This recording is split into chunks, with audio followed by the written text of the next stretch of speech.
This is how my breakfast often looks. Frankly, it's sometimes not breakfast so much as brunch or lunch.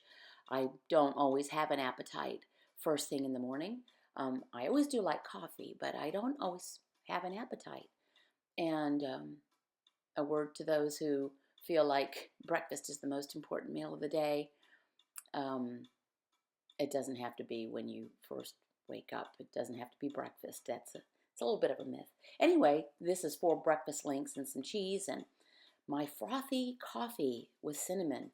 You also notice some homegrown habaneros there to the side, late season. I use this little gizmo.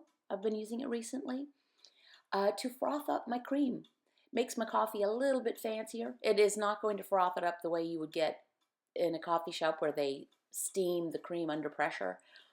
But it's a neat little device, not very expensive. I'll put a link to it below this video if you're seeing this on my YouTube channel. If you're seeing this on my blog, the link will be somewhere in the body of the blog and on the Keto Tools page at the top of that tab.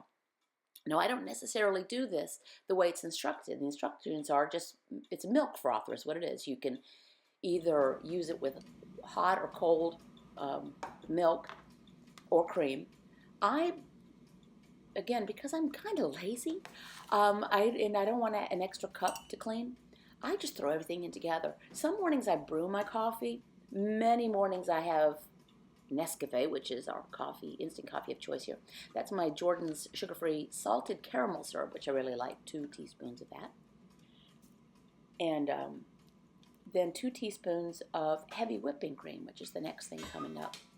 And I've said it before, I'll say it again. Measure. If you're using cream, measure it. It is not a free food on the ketogenic diet. It's allowed, but within reason. I think the daily max is 2 tablespoons.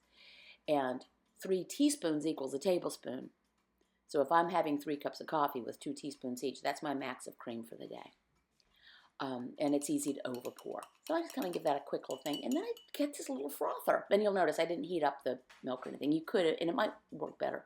But it's just this little battery-operated frother. And you push the button on the end of it. One wants to get one's coffee beautifully framed. And then you start going. Now, don't try to avoid hitting the bottom or the sides of the cup. With this. And it, you can take it as long as you want. Again, it's not going to make it like you get in the coffee shop. And because I have extra stuff in there, it maybe is not doubling in volume the way it might. But I really just like this. People might say, why would you go to all the trouble of getting this just to have your coffee? I don't mind a little quiet ritual in my life. I stand there and I contemplate the froth, and it takes 30 seconds, so kind of get it to where it's kind of whipped up like that, and pop it off. Turn it off the whole top. Here's the part that takes a little bit of thinking, particularly if you haven't yet had your coffee in the morning. It might be harder to make your coffee. But I get the hot water off of our kettle. Another great buy. If you have an electric kettle, you know that they're great. I try to carefully pour the water so that it goes under the froth and lifts it. If you pour it just over, it kind of deflates the frothy cream. So take a little bit of a second, careful with it.